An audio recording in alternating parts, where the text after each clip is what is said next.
Je suis Eric Assis, enseignant d'automatisme industriel. Nous sommes à notre deuxième cours depuis le début de la crise à coronavirus. Sous nos yeux, un balai mécanique effectué par un système automatisé de production piloté par un API. Ce balai mécanique est défini par un programme préétabli et stocké dans la mémoire de l'automate. Comment écrire correctement ce programme? C'est ce que nous allons chercher à faire dans ce cours programmation d'un graph-set en langage ladder pour un automate Twido. Eh bien, la programmation des automates était l'affaire des électriciens. Et comme ils ne sont pas informaticiens de base, il fallait un langage de programmation proche de ce qu'ils savent déjà faire, à savoir l'élaboration des schémas électriques. Prenons cette équation logique. À partir de cette équation logique, un électricien peut facilement sortir ce schéma électrique.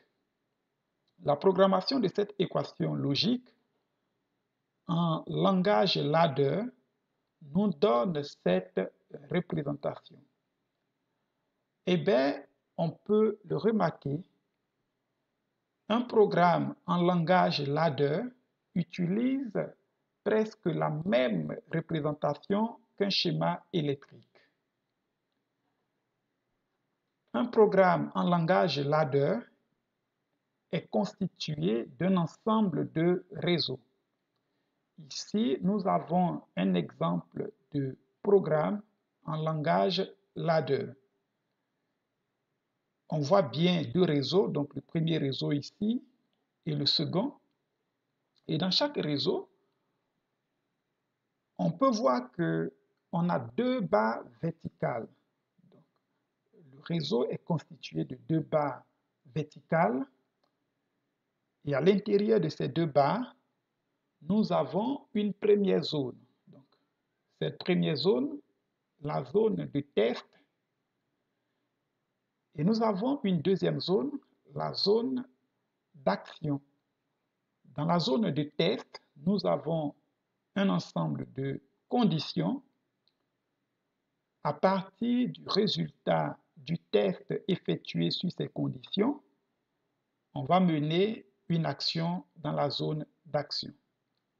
Dans la deuxième partie de notre cours, nous allons voir les différents symboles utilisés pour écrire un programme en langage ladder.